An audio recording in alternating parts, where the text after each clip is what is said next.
বাড়িতে দোতলায় বড় লিভিংটা বসে আছে তে আর ইউভিন আর সেজং।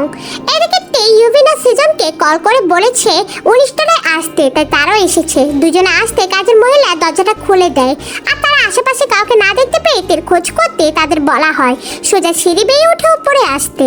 তারা আর কোনো কথা না বাড়িয়ে উপরে চলে আসে। এখানে এসে প্রথমে আশপাশটা দেখে যা বুঝতে পারে এটা জাংকুকদের বাসা। বিয়েতে জিয়ন জাংকুককে দেখে যখন ইউভিন আর সেজন জিজ্ঞেস করে জাংকুক এখানে কেন, তখন তেই শুধু বলেছে তারা একই বিল্ডিংয়ে থাকে, সেই সুবাদে তারা সপরিবারে আমন্ত্রিত। তবে তে এটা বলেনি যে তাদের উপরের তলায় জাংকুকরা থাকে। এদিকে সেজন আর ইউভিন দ্বিতীয় চমকটা খায় যখন তারা থেকে শাড়ি পরিহিত দেখে অসময়ে অন্যের বাসায়, তা আবার বধূ বেশে। বলতে গেলে সে কি করছে তারা তা ভেবে পায় না। এসব কি তে, তুই এখানে কি করছিস? আমাদের বা এখানে ডাকলি কেন?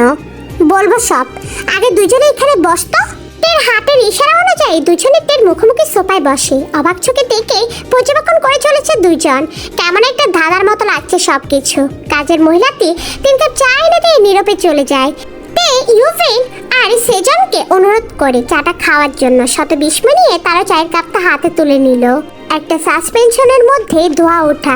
গরম চাই তো মোস্ট ইম্পর্টেন্ট। আমি আজ আমার জীবনের কিছু গুরুত্বপূর্ণ কথা তোদের সাথে শেয়ার করব, যা কি কখনো আমি কারোর সাথে শেয়ার করিনি। তবে এটা আমার উচিত ছিল তোদের সাথে শেয়ার করা, যেটা সম্পূর্ণ আমার দোষ, তা আমি মানছি। তবে এটাও জানি তোরা আমায় ক্ষমা করে দিবি পরিশেষে। এদিকে ইউভিন তেকে চোখের ইশারায় বলেছে বল। তাই তে জাংকুকের দেখা হওয়া থেকে শুরু করে জাংকুকের সাথে বিয়ে হওয়া পর্যন্ত সমস্ত কাহিনী তার দুই বান্ধবীকে বলল। এতক্ষণ সব ঠিক হয়েছিল, এবার চরম অবাক হয়। এদিকে ইউভিন আর সেজন দুজনে বিবাহ বন্ধন। ওদের চেহারার রং দেখে এদিকে তে আবার বলে উঠল আমি বিবাহিতা। আর হ্যাঁ, এটাই সত্যি। ওই যে জিয়ন জাংকুক তোর স্বামী হিসেবে চাস, সে জিয়ন জাংকুক আমার স্বামী। তিনি একান্ত আমার ব্যক্তিগত সম্পদ, যার ভাগ আমি কখনো কাউকে দেব না। দুজনে বড্ড অবাক হয় আর তা দেখে তে মিটিমিটি হাসে। সে কখন থেকে জাংকুক আর এদিকে জেনি আর এদিকে কিম সকজিন নানজনের ঘরে বসে আছে। এর মধ্যে একবারও জাংকুক আসল কথাটি বলে উঠতে পারছে না। কেমন একটা আশ্চর্য কাজ করছে তার মধ্যে। বলবে বলবে ভাবছে, কিন্তু বলতে ভয় পাচ্ছে। পরিস্থিতিটা অনুকূলে নেই মনে হচ্ছে।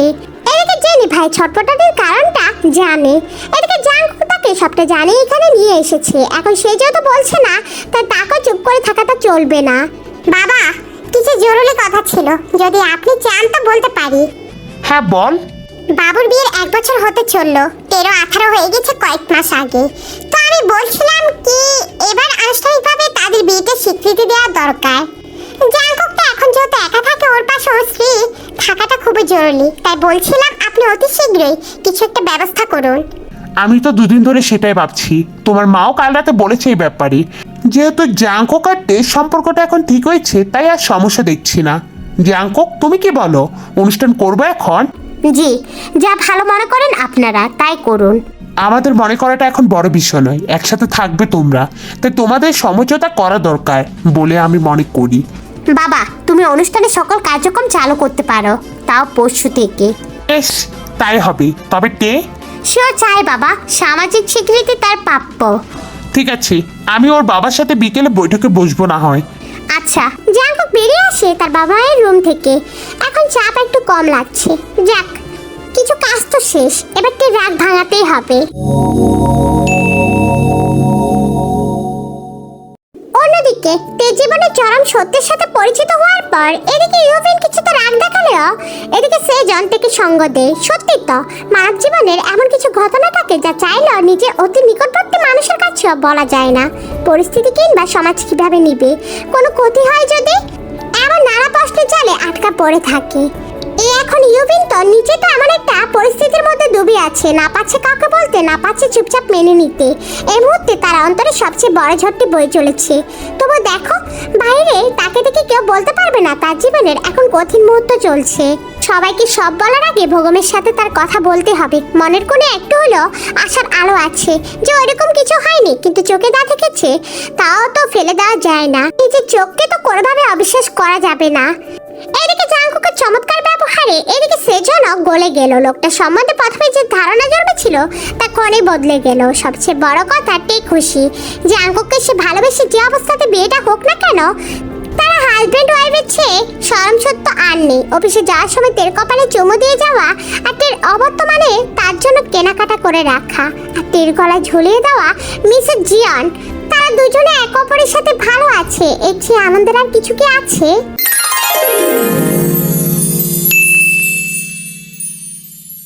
টেবিলে এসে বসে ওরা তিনজন। এদিকে কিম সং জিন নিজ হাতে সবার প্লেটে খাবারটা উঠিয়ে দেয়। এদিকে গ্লাসে জল তো নিজ হাতে ঢেলে দেয়। তে অনেকবার করতে চাইলো, তাকে কিছু করতে দেয়নি। এদিকে কিম সং জিন পান পেলে কুচি করে এসে তাদের সাথে না বসে সদর দরজার উদ্দেশ্যে যেতে নিলে তখনই তে বলে উঠে, মা কোথায় যাচ্ছেন? খাবেন না আপনি? হ্যাঁ খাবো তো। আসলে তোমার মা কাল বলে দিয়েছেন সকাল সকাল তোমাদের বাসায় যেতে। বিয়েতে যেতে পারেনি বলে খুব রাগ করেছেন, তাই আজ সকাল দুপুর বিকেল রাত ওইখানে খেতে হবে। তবে তোমরা এখানে খেয়ে যাবে, আমি তোমার মাকে জানিয়ে দেব। কিন্তু মা বাসায় তো আমাদের অতিথিরা আছে, তাদের তো সমস্যা নেই, আমি আর তোমার মা সামলে নিব। তুমি ওদের নিয়ে থাকো আর ওদের সময় দাও একটু। আর ভুলেও কোথাও যেও না, জাঙ্কুক দুপুরে খেতে আসবে। তুমি থেকো কিন্তু। আমি এখন রেডি হয়ে যেহেতু বের হচ্ছি, বিকেলের আগে আর এখানে আসবো না। আচ্ছা মা। এদিকে কিম সং জিন চলে গেল। তের কাছে কিছুতে বিরক্তিকর লাগলেও সে খুশি হয়, এখন তিনজন মিলে তারা আড্ডা দিতে তো পারবে।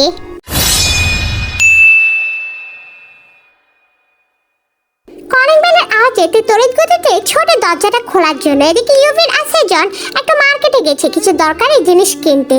প্রায় 1 ঘন্টা হতে চললো, এখনো আসেনি। তো একাকেই বিরক্ত হচ্ছে, ভেবেছে ওরা দুজন এসেছে কিনা। সামনে তাকিয়ে দেখে হানসুই দাঁড়িয়ে। আকস্মিক হানসুইকে দেখে সে ঘাবড়ে যায়। এদিকে হানসুই দেখে কেনে আশা করেনি, যা তার চেহারা স্পষ্ট। তুই এখানে কি করছিস? আসলে আপু, আসলে কি আমার শাড়িটাকে পরে অন্যের বাসায় কি করছিস? জাঙ্কুকের মাকে তো তোদের বাসায় দেখে আসলাম।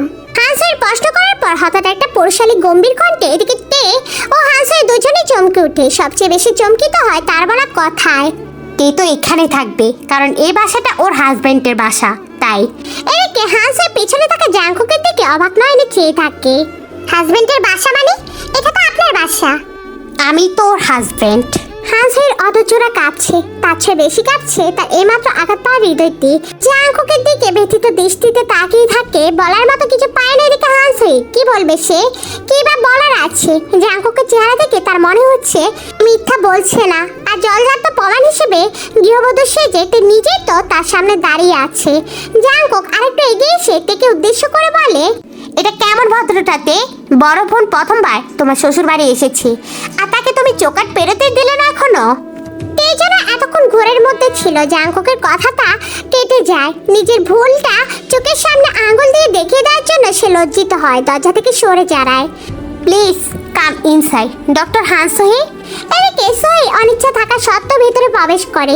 জাঙ্কুকের প্রতি নিজের এতদিনের বাসনা পনে যাচ্ছিল, মুহূর্তে তা উড়ে কোথায় যেন চলে গেল।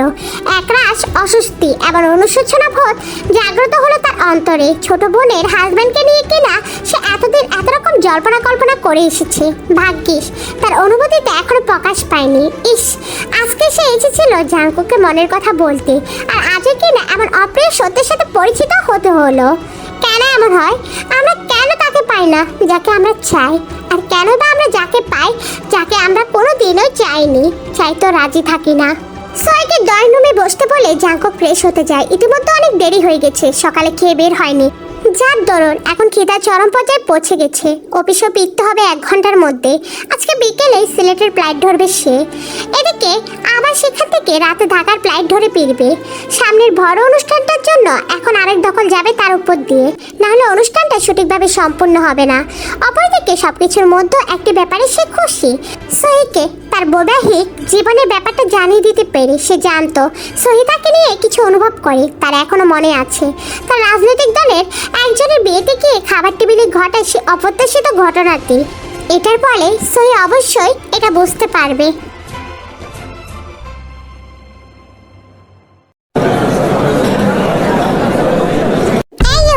এত দ্রুত হাঁটছিস কেন?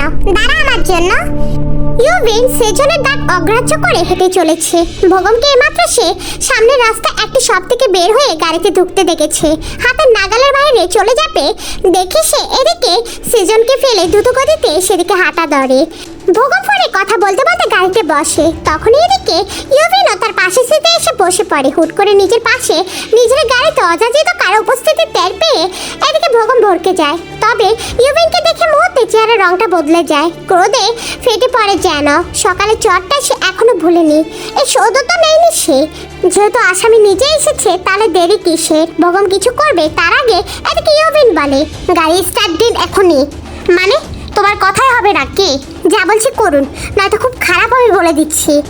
ওদের কথার মাঝে এদিকে সেজন গাড়ির কাছাকাছি এসে পড়ে।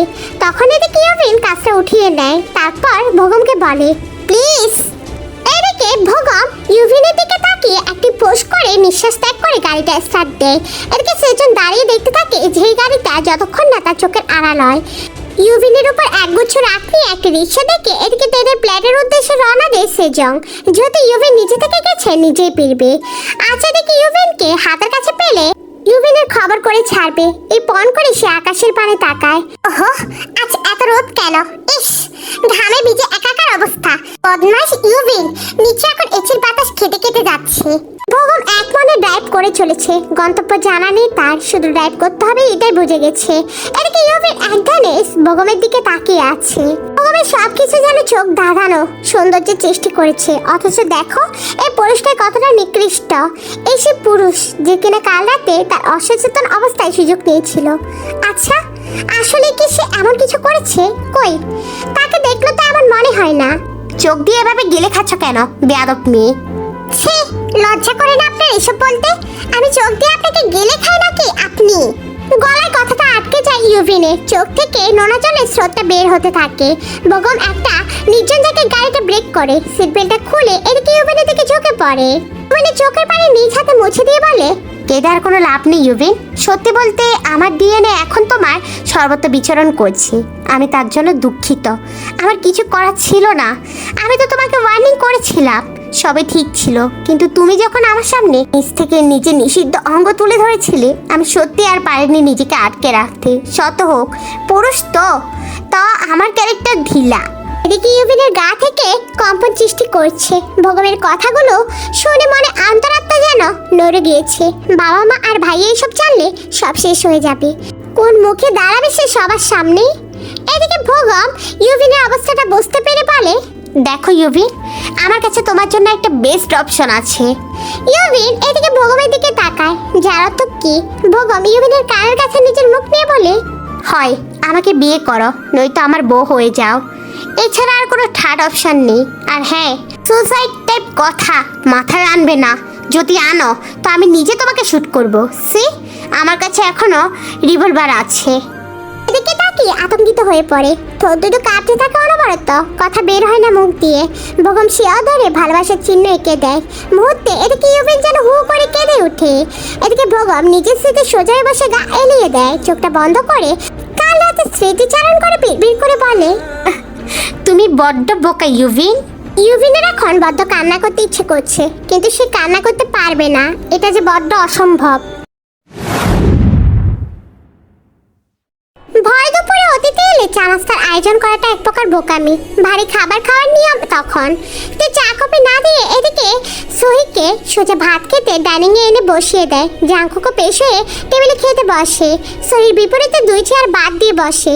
সবার পাতে খাবার বেড়ে দিয়ে জাঙ্কুক তার হাতটা ধরে টেনে তার পাশে বসিয়ে দেয়। তেকে জাঙ্কুক নিজে ভাতটা বেড়ে দেয়। এদিকে সহির দিকে তাকিয়ে অমায়িক হেসে বলে, মিস প্লিজ খাওয়া শুরু করুন, আমি আর কিছুক্ষণে আছি। তারপর আবার আমাকে অফিসে ফিরতে হবে। আপনি আমি থাকা পর্যন্ত দয়া করে আমাকে আপনার আত্মীয়তা করার সুযোগটা দিন। এদিকে সহি মলিন হেসে তের দিকে তাকায়। ছোট বোনটার কপাল আছে বলতে হয়। আচ্ছা, আর যদি সে তে প্লেটে থাকতো, সে তের জায়গায় যদি থাকতো, তাহলে কি তার সাথে জাঙ্কুকের বিয়ে হতো? হতো না, কারণ সহি হচ্ছে সহি আর তে তো তে। সে যেখানেই থাকতো না কেন জাঙ্কুকের নজর হয়তো এদিকে তের দিকেই পড়বে, কারণ সে সৃষ্টিকর্তা নিজে জোড়া আগে থেকে ঠিক করে পাঠিয়ে দেয়। বয়সের ব্যবধান অধিক হলেও তার জোড়া হিসেবে তে তো ছিল।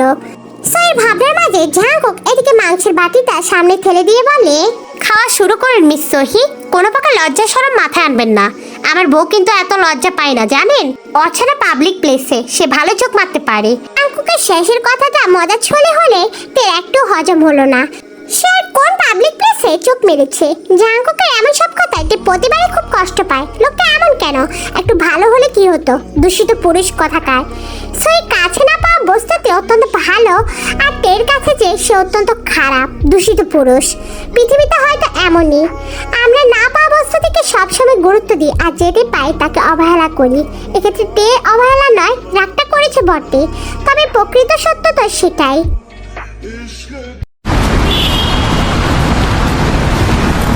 ইউভিন, আমি তোমাকে লাস্টবার বলছি, ভেবে দেখো, আমি কিন্তু তোমার পিছু আর ছাড়ছি না। ছাড়তে বলেছে কে? ঝুলে থাকুন, আমি মুখ বুজে সহ্য করব না কিছু।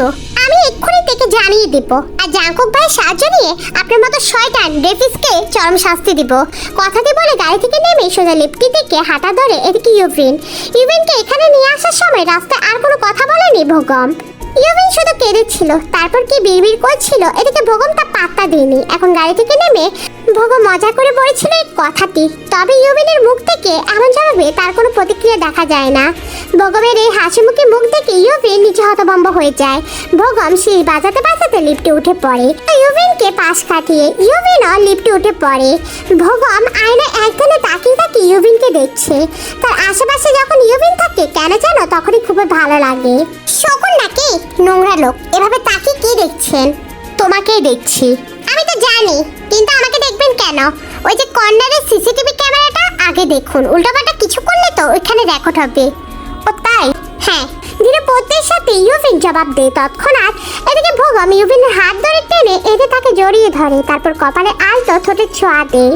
ইউভিন আগে ফুঁসে উঠে যেন। ভোগমকে এক ধাক্কা দিয়ে নিজে থেকে সরিয়ে দেয়, তারপর টেডের প্লেটের সামনে লিফটে থামলে সে সিঁড়ি বেয়ে আবার উপরে উঠে যায়। এদিকে ভোগম অবাক হয় খুব, ইউভিন উপরে কেন যাচ্ছে? বাসা কোনটা ভুলে গেল নাকি? হুট করে মনে হয় ইউভিন ছাদে যেতে পারে, কিছু করে ফেলে যদি। এদিকে ভোগমও পেছন পেছন যায়। ইউভিনকে একটা প্লেটে ঢুকতে দেখে সে হতভম্ব হয়ে পড়ে। এটা যতদূর জানে জাঙ্কুকের বাসা, এখানে কেন এসেছে? বিচার দিতে? ভোগমের বড্ড হাসি পায়, মৃদু হেসে সে তেদের প্লেটের উদ্দেশ্যে রওনা দেয়।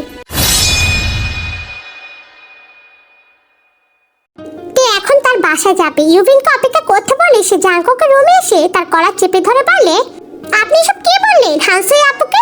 আমি পাবলিক প্লেসে চোখ মারি? কাকে মেরেছি বলুন? আপনাকে ছাড়া আর কেউ আমি চোখ মেরেছি? জাঙ্কুক রেডি হচ্ছিল তখন তের আক্রমণে সে ভরকে যায়। পরে তের মুখে এমন কারণ শুনে সে মুচকি হাসে। আমাকে মারতে পেরেছো যখন, অন্য কাউকে তো মারাটা স্বাভাবিক, তাই নয় কি? আপনি না জঘন্য। জানি তো। জাঙ্কুকের এমন ছন্নছাড়া কথা টেরা ক্রমশ বাড়িয়ে তোলে। দ্রুতগতিতে পা ফেলে রুম ত্যাগ করে। জাঙ্কুক ভেবেছিল বলবে সে আজ আর আসবে না, তো সেদিকে কোনো আগ্রহী নেই, সে আছে নিজের রাগ অভিমান নিয়ে। এদিকে জাঙ্কুকের তের উপর শুকনো রাগ জন্ম নিল। এই জন্য সে এমন কোনো ইমেচিওর মেয়েকে বিয়ে করতে চায়নি। এখন তাকে সারা জীবন বুকে যেতে হবে। হয়তো আরো কয়েক বছরে সে কিছুটা মেচিওর হবে, কিন্তু তাতে কি? এখন কি আর সময়টা ফিরে আসবে? কখনোই না। সেজন আর ইউভিন আসার পরে তেদের বাসায় এসে উপস্থিত হয়। কলিং বেল বাজাতে যাবে তখন চোখ যায় ইউভিন আর তের দিকে। তে শাড়ি বদলেছে, টিপিস পরা হয়তো ইউভিন সাথে করে নিয়ে গেছে। এদিকে ইউভিনের দিকে তাকাতে সে রেগে মেগে আগুন হয়ে যায়। বেয়াদব মেয়ে, কোথায় কার সাথে গিয়েছিলি তুই? আমি রাস্তায় নাজেহাল অবস্থায় কঠিন জ্যামে আর ভ্যাপসা গরমে কায়েল হয়ে গেছি, আর তুই বিন্দাস এসে গাড়িতে করে এসেছিস। আই থিঙ্ক তোর বয়ফ্রেন্ড ছিল, তাই না? ছি ইউভিন, আমাদের একবারও জানালি না। তে অবাক হয়ে দুজনকে দেখছে। এদিকে ইউভিনের দিকে সুন্দর দৃষ্টিতে তাকাতে সে কেঁদে দেয়। ইউভিনের আকস্মিক কান্নায় দুজনে ভরকে যায়। এখানে কাঁদার কি আছে? তারা কি তাকে মারবে?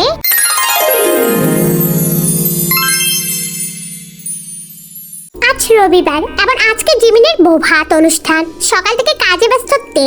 এদিকে ইউভিন আর সেজন তাকে যথেষ্ট সাহায্য করেছে। সোহি গতকাল বাসায় চলে গিয়েছে বলেছে।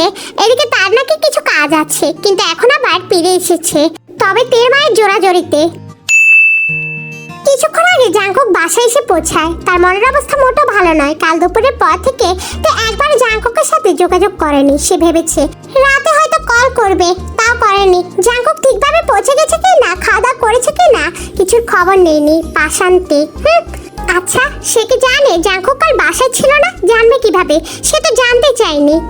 তাছাড়া তার অত সময় কোথায়, সে তো ভাইয়ের বিয়ের আনন্দে মত্ত হয়ে আছে। জাংকুক মনে হয় পণ করে, যতক্ষণ না তে তার কাছে আছে সে তের কাছে যাবে না, যোগাযোগও করবে না কোনো প্রকার। থাকুক না সে তার মতো। জাংকুক তো তার স্বাধীনতা বাধা দেয়নি, শুধু একটু যত্ন দিয়েছে, যা প্রতিটা ওয়াইফ হাজবেন্ডকে দিয়ে থাকে। চোখে চানগ্লাস দিয়ে গাড়িতে হেলান দিয়ে বসে দাঁড়িয়ে আছে এদিকে ভোগম। ইউভিনকে তার দুই চোখ সে কখন থেকে খুঁজে চলেছে, কিন্তু তার দেখা মিলছে না। মেয়েটা বড্ড অসভ্য, কোনো কথা শুনতে চায় না তার। এদিকে ভোগমকে সব সময় জানোই তাই ব্যবহার করে। অতি দ্রুতই সে এই মেয়ে ব্যবস্থা করবে বলে সিদ্ধান্ত নেই। পার্লারে এসেছে দেশের সবাই, এখান থেকে আবার কমিউনিটি সেন্টারে যেতে হবে। সেখান থেকে জিমিন তার বাবার বাসায় যাবে। তারা 3 দিনের জন্য কমিউনিটি সেন্টারে নিলেও শুধুমাত্র 2 দিনে এসেছে। এক বিয়ে 2 বউ ভাত। অবশ্যই কিছু রিলেটিভস ছিল দুই পক্ষে, যারা রক্তের দিকে আত্মীয় নয়, কাজের ক্ষেত্রে পরিচিত। এমন অনেকেরই থাকার ব্যবস্থা করা হয়েছিল সেখানকার কিছু ভিআইপি রুমে। গতকাল যখন ইউবিন কেঁদে দিয়েছিল তখন সে সবটাই টেকে আর এদিকে সেজনকে জানায়। তারা প্রথমে ভোগমের ব্যাপারে এমন বিশ্বাস করতে পারেনি, কিন্তু ইউবিন মিথ্যা বলছে না তা স্পষ্ট। ইউবিন তাদের মিথ্যা বলবে কেন, সে অমন মেয়ে নয়। এদিকে ভোগমের উপর পছন্দ আক্রোশ জমা হয়তে ভেবেছে কালকে কিছু করবে, কিন্তু বাসা গিয়ে জানতে পারে এদিকে ভোগম তার বাড়িতে চলে গেছে। অগত্যা অতিমাত্রায় রাগ নিয়ে তাকে শান্ত থাকতে হয়। পার্লার থেকে সেজে বের হওয়ার পর ইউভিন চক্ষু ছাড়া বেরিয়ে আসে সামনে। এদিকে ভোগম গাড়ির সাথে হেলান দিয়ে এখনো সে একই ভঙ্গিতে দাঁড়িয়ে আছে। তাই ভোগমকে দেখে তার সামনে এগিয়ে গিয়ে বলল, আপনি এখানে কেন? আমাকে এখানে পাঠানো হয়েছে ভাবিকে নিয়ে যাওয়ার জন্য, তাই এসেছি। ভোগম ভাই, আপনার সাথে আমার গুরুত্বপূর্ণ কথা আছে, কিন্তু আমার নেই। ভোগমের এমন খাপছাড়া জবাবে ভীষণ রেগে যায়। সে প্রতিটি জবাব এক ধ্যানে এদিকে ইউভিনের দিকে তাকিয়ে ছিল, তার টেচে এড়ায় না। তে আবার কিছু বলতে যাবে পিছন থেকে এদিকে জিমিন বলে, আরে ভোগম ভাইয়া, আমরা 6 জন তো, গাড়িতে তো জায়গা হবে না। আমি তো 6 জনের জন্য আসিনি ভাবি, আমি কেবল আপনার জন্য এসেছি। এখন চাইলে আমি হান্স হই আর কিউটিকে সাথে করে নিয়ে যেতে পারি। হ্যাঁ, এই 3 বান্ধবী তাদের রাস্তা মাপুক। ভোগমের এমন কথায় ইউভিন খুব লজ্জিত হলো। তের খুব খারাপ লাগে, কিন্তু মুখে প্রকাশ করে না।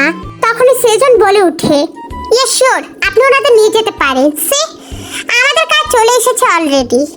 আসলে আগে জানতাম যে ভাবিকে নিতে ভাইয়া নিশ্চয়ই কোনো ড্রাইভার পাঠাবে, সেই হিসাব করলে আমাদের এক্সট্রা গাড়ি লাগতোই।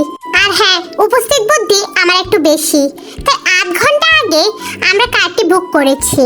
পাশের একটি কালো গাড়ি এসে থামাতে এদিকে ভোগম আর কিছু বলার সুযোগ পেল না।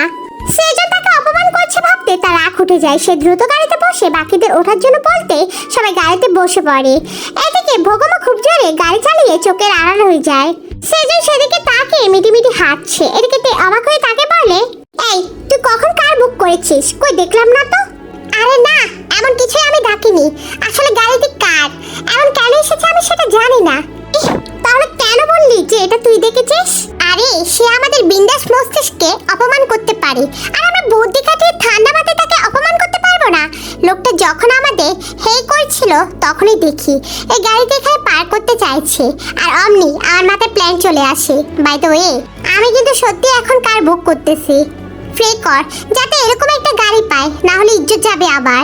আর ইউভিন বিশ্ব জয় করার মতো হাসি দে, এই না হলে তাদের ফ্রেন্ড। এদিকে সেজন লোকেশন দিলে দেখে তাদের অতি কাছে একটি কার আছে। সে কারটিকে ডাকলে একটি নম্বর থেকে কল আসে। গাড়ি চালক তাদের কোথায় আছে জানতে চাইলে সে পার্লারের নামটি বলে। তখনই সে কালো গাড়ি থেকে একজন 40 থেকে 45 বয়সী লোক বেরিয়ে আসে। তারপর তাদের দিকে এগিয়ে আসতে তে ভ্রু কুঁচকায়। আপনারা কি কার বুক করেছিলেন? জি। আসুন আসুন, আমার গাড়িতে যাবেন, আমি সেই চালক। তারা 3 জন চরম অবাক হয়। আদৌ সম্ভব এতটা কোইন্সিডেন্স? গড বড্ডই ভালো। তারা খুশি খুশি নয়নে এক অন্যের দিকে তাকায়। ইয়াহু বলে মৃদু চিৎকার করে। বেচারা ড্রাইভার চকিত নয়নে চেয়ে রয় শুধু। তার মাথায় একটা কথায় বাড়ি খাচ্ছে, এদের মাথায় গন্ডগোল নাকি? সামান্য কার দেখে এত উচ্ছেদিত হওয়ার কি আছে? কমিউনিটি সেন্টারে আসার পর থেকে তার 2 চোখ জাংকুককে খুঁজে চলেছে। কিম সজিন আর কিম নাঞ্জনের কাছে সামনে গিয়ে যখন তাদের সাথে কৌশল বিনিময় করে, তখন জাংকুকের কথা জিজ্ঞেস করতে তারা বলে, জাংকুক বাইরে গেছে, একটু জরুরি ফোন কল এসেছে তাই অ্যাটেন্ড করতে গেছে। তেও ছোট লাগায় বাইরে। তে কি আর জানতো লোকটা তার উপর অভিমানের পাহাড় তৈরি করেছে? এখন যে সে মস্ত বড় ভুল করে ফেললো।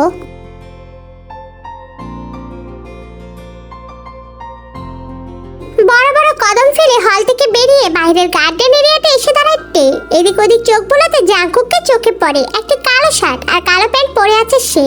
বরাবরের মতে শার্টের হাতাটা ফোল্ড করে রেখেছে, এতে করে তার বলিষ্ঠ হাতটি সবসময় নজর কাড়ে যেন। জাঙ্কুককে বড্ড সুদর্শন লাগছে। এদিকে তে জাঙ্কুকের দিকে তাকিয়ে আছে। লোকটা সবসময় এত বেশি পরিপাটি হয়ে থাকে কেন? মেয়ে পাঠানোর ধান্দা না? মানুষটা সুইট 16 খোঁজে, আর সে না হয় একটু বেশি, তবুও তো সুইট 18 বউ পেয়েছে। তারপরও পরনারীকে ইমপ্রেস করে কি মজা পায়? আশেপাশে একটু চোখ বুলে দেখে কেউ আছে কিনা, তারপর দূরে দু একজনকে দেখে আর ততটা পাত্তা দেয় না। জাঙ্কুকের পেছনে গিয়ে দাঁড়ায় সে। কোনো কথা বা শব্দ কিছু করছে না সে। জাঙ্কুক নিজে কথা বলতে বলতে পিছনে ফিরে দেখে দেখে চোখটা সরিয়ে নেয়। তাই যেন মনে হচ্ছিল তে তার আশেপাশে। সবচেয়ে বড় কথা হচ্ছে সে পারফিউম ব্যবহার করে না লোকসম্মুখে। জাঙ্কুক ভালো করে জানে জাঙ্কুক যখন একাকী থাকে সে সময়টাতে তে সাজ বেশি করবে, পারফিউম দিবে, আর সবচেয়ে ভালো গ্রান যেটা আছে সেটাই দিবে। প্রথম যখন তে এসেছিল তখন সে এমনটাই করতো। সত্যি বলতে পারফিউমের গ্রানে মাঝে মধ্যে জাঙ্কুকের মনে নিষিদ্ধ ইচ্ছা থাকতো, তবু কোনো না কোনোভাবে সে নিজেকে সামলে নিত। তার এখনো মনে হচ্ছে তাদের বিয়ের রাতেও তে সেজেগুজে এসেছিল, তার সাথে সে চমৎকার পারফিউমও ছিল। তাই হুট করে মনে পড়লো জাঙ্কুক আবার পুনরায় জাঙ্কুক হয়ে গেছে। তার পেছন পেছন ঘুরঘুর করতো, আর সে দেখেও না দেখার মতো ভান করতো। পুরোনো প্রত্যাখ্যানগুলো মনে করতে রেগে অগ্নিশর্মা হয়ে গেল। এবার তে জাঙ্কুকের পাশে গিয়ে তার গায়ের সাথে গা লাগিয়ে বসে। আগে তার স্পর্শ করতে পারতো না, তাই জাঙ্কুক বড্ড রায় পেয়েছে। এবার কথা না শুনলে বুকে পিঠে 2 ঘা লাগিয়েও দিতে পারবে সে। জাঙ্কুক থেকে একবার দেখে নিয়ে কথা বলা দ্রুত শেষ করে ফোনটা হাতে মুষ্টিবদ্ধ রেখে সোফায় হেলান দিয়ে চোখটা বুঝে। সত্যি বলতে এতক্ষণ যাবৎ সে তার সঙ্গই চাইছিল। এই, কার সাথে আপনি এতক্ষণ ধরে কথা বলছিলেন? জাঙ্কুক চোখটা খুলে তেকে একবার ভালো করে দেখে বললে, তোমাকে কেন বলবো? আমাকেই তো বলবে। কেন? তুমি কে আমার? আমি কে মানে? আমি আপনার বউ। তাই নাকি? তো বউ সারাদিন আর রাতেও একবারও স্বামীর খবর নেওয়ার সময় পায় না, আর স্বামীকে একটু ফোনে কথা বলতে দেখলে সন্দেহ দৃষ্টিতে তাকাবে আর জেরা করবে তখনই, তাই কি? তের কোথাও গিয়ে কথাটা লাগে তা সে বুঝতে পারে না, মনটা বেশি ওঠে। সত্যি তো, সে তো গতকাল দুপুর থেকে তখন অব্দি জাঙ্কুকের খবর নেয়নি, ভালো মন্দ জানতে চায়নি। সর্বপ্রথম সে জাঙ্কুককে সন্দেহ করেছে, নিজের কাছে নিজে লজ্জিত হয়, জাঙ্কুকের দিকে অসহায় দৃষ্টিতে তাকায়। জাঙ্কুক তো উপেক্ষা করে একটা হাসি হাসে। তুমি কি জানো গতকাল থেকে এখন অবধি আমার উপর দিয়ে কতটা স্ট্রেস গিয়েছে? জানবে কিভাবে? সেই সময় কি তুমি আমার সাথে আছো নাকি? ভাইয়ের বিয়ে আনন্দ করছো ভালো করে, স্বামীকে ভুলে গেলেও চলবে, ব্যাপার না। এবার জাঙ্কুকের কথা শুনে নিজেকে স্থির রাখতে পারলো না, অন্যদিকে মুখটা ফিরিয়ে নেয়। সাথে সাথে তার 2 চোখে পানি বেয়ে পড়ে। সে তো এখনো কিশোরী, সংসার স্বামী এসব তো তার কাছে এখনো কষ্টের ব্যাপার। শারীরিক আর মানসিক দুইভাবে সে অপ্রস্তুত, তাও সে 2 রকম ভাবে জাঙ্কুকের সঙ্গত দিয়েছে। জাঙ্কুক তো জানে সে ম্যাচিউর নয়, তারপরেও কি সে পারে না তের প্রতি একটু সদয় হতে? তের হুট করে মনে হয় জাঙ্কুকের জীবনে হয়তো এমন কোনো নারীর আগমন ঘটেছে, সে সব দিক দিয়ে তার যোগ্য। সে যে রেস্টুরেন্টের মেয়েটার কথা মাথায় আসতে তার অন্তরাত্মা কেঁপে ওঠে। জাঙ্কুক তের দিকে তাকিয়ে ছিল, হঠাৎ তার দিকে ফিরে যার ফলে চোখে চোখ পড়ে যায়। এদিকে জাঙ্কুক তের রিক্ত সিক্ত নয়ন দিকে আতঙ্কে উঠে। সে কি তেকে কষ্ট দিয়ে ফেলেছে খুব বেশি? তে কাঁদছে, তার মানে খুব কষ্ট দিয়েছে সে। আর হঠাৎ করে জাঙ্কুকের মনে হলো সেও তো কষ্ট পেয়েছে, এখন সে নিজে যেমন তের কষ্ট উপলব্ধি করতে পারছে, তে কি তা পেরেছে? নিশ্চয় না। এদিকে তার ভাবনার মাঝে হুট করে তে তার বুকে ঝাঁপিয়ে পড়ে আর মুখ গুজে কান্না করতে থাকে। সত্যি করে বলুন তো, আপনি কি আমাকে ছেড়ে দিবেন? আপনার কারোর সাথে সম্পর্ক আছে? চ্যানেলকে লাইক আর একটা সাবস্ক্রাইব করে দিও, আর ভিডিওর শেষে অবশ্যই একটা কমেন্ট করে দিবে।